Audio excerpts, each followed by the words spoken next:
Кто такой Албани? Ответ шейха Усамы Махмуд Аль-Асхари, хадисоведа из Египта. Шейх Албани в действительности по внешним признакам хадисовед, но есть несколько причин, из-за которых он нуждается в многократном изучении и пересмотре.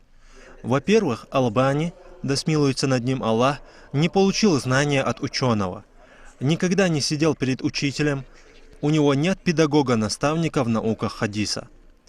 Он не зачитывал хадис и основы его наук перед шейхом, а получение образования непосредственно от шейхов является основой наук хадиса.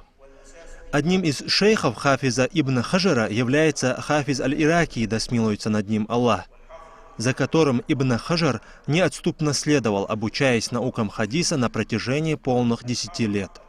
Он прочел перед ним Сахих Бухари, Мукаддима ибн Салах и Альфия в науках хадиса. Он приступил к составлению книги только после 8 из 10 лет упорного обучения у Хафиза аль-Ираки, да смилуется над ним Аллах.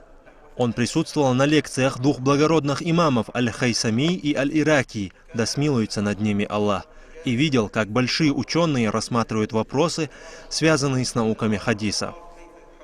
У шейха Албани не было способностей и научной подготовки, наоборот, он уединился в библиотеке Захирия и начал сам в одиночку читать хадисы.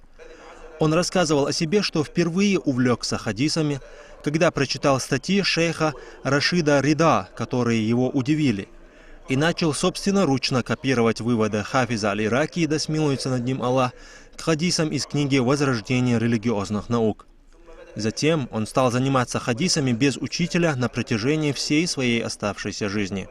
Хадис – это наука, в которой необходимо брать, слушать, изучать и подготавливаться. Ученые-хафизы говорят, что не называют хафиза хафизом, пусть даже он знает наизусть много хадисов, если он не обучался у уважаемых хафизов, и они не засвидетельствовали ему в этом. Этот большой недостаток привел к тому, что решения шейха Албани, да смилуется над ним Аллах, насчет передатчиков хадиса и его цепочек стали далеко не точными или неустойчивыми. После него современники из числа его сверстников, учеников и другие стали составлять отдельные книги по дополнению его решений. Например, один из них составляет книгу «Доброе наставление в исправлении достоверной цепочки». Не переставали издаваться книги, требующие пересмотра его решений. Ученые говорят, что более 80% его решений по хадисам подлежат повторному рассмотрению и пересмотру. А некоторые исследователи посчитали, что более 70 книг относительно его решений по хадисам подлежат пересмотру. Самая большая проблема в связи с этим заключается в том, что ограничивающийся его книгами и обучающийся только на них иногда погружается в иллюзию, что Албани в совершенстве владеет науками хадиса, то есть ставит его на один уровень с такими хафизами, как Аль-Бухари или Ибн Хаджар, да смилуется над ними Аллах.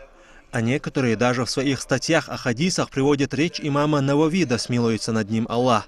А потом говорят, что Навави высказался относительно кого-то как слабого передатчика хадиса и как может сравниться высказывание имама Навави с аналогичным высказыванием Албани. Они приводят высказывание шейха Албани рядом с высказыванием имама Навави для того, чтобы поднять шейха Албани в степени. А один из его учеников высказался относительно шейха Ахмада Аш-Шакира, говоря, что после имама Сахави и имама Суюти, да смилуется над ними Аллах, не было более знающего науки хадиса, чем Ахмад Аш-Шакир.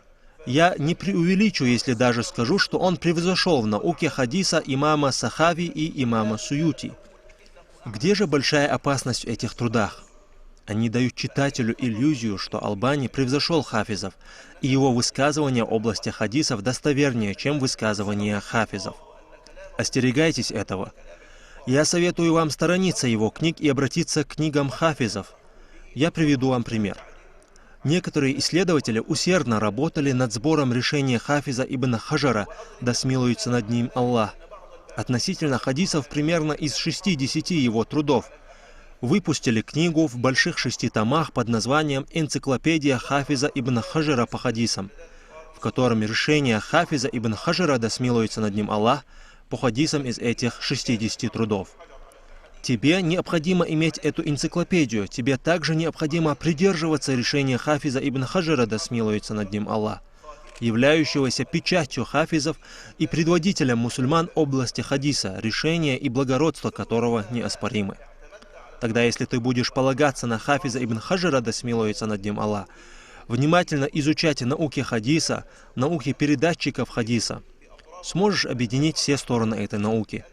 Читай после этого кого пожелаешь, потому что тогда ты будешь понимать то, что читаешь, и сможешь отличить стабильное и безопасное от неустойчивого. Вторая проблема у шейха Албани заключается в том, что он начал брать из тех хадисов далеко не устойчивую категорию фикха и пропагандировать это среди людей, чтобы они оставили 4 изучаемых, стабильных, безопасных мазхаба и сразу перешли к неустойчивому фикху. И мы можем сказать, что есть большая разница между стабильным, одобряемым научным исследованием, например, исследование Хафиза ибн Хаджара, да смилуется над ним Аллах, и неспокойными тревожными исследованиями, в которых неясность в изложениях и противоречия в решениях, подобно исследованиям шейха Албани, да смилуется над ним Аллах. В таком случае будьте внимательны, о молодые люди. Желающие принять решение над тем или иным хадисом, пусть придерживайте решения больших хафизов, решение Хафиза аль-Ираки, решение Хафиза имама Хайсами, решение Хафиза ибн Хаджара и других подобным им выдающихся хафизов уммы, да смилуется над ними Аллах. Также есть опасность в том, что шейх Албани взял книгу Тирмизи и издал книгу под названием «Достоверные сунны от Тирмизи» и книгу под названием «Слабые сунны от Тирмизи». Однако для имама Тирмизи, да смилуется над ним Аллах, не было скрытым, что тот или иной хадис является слабым. Если бы он хотел предостеречь от этого хадиса, то он не включил бы его в свою книгу «Сунны от Тирмизи». Если он включил этот хадис в свою книгу, он доводит до сведения о наличии ряда обстоятельств, которые способствуют познанию состояния хадиса. Он взял на себя обязательство довести до сведения решения по каждому хадису. Затем упоминает высказывания в этой главе, которые подтверждают, что смысл данного хадиса непрерывно связан со смыслами пророческих слов. А затем он упоминает тех ученых, которые использовали данный хадис и извлекали нормы из них, указывая тем самым, что компетентные ученые использовали текст данного хадиса. Если изъять хадис из всех этих наук, которыми владел имам Тирмизи, да смилуется над ним Аллах, затем приходит человек и говорит: вот достоверные сунны от Тирмизи, а вот слабые.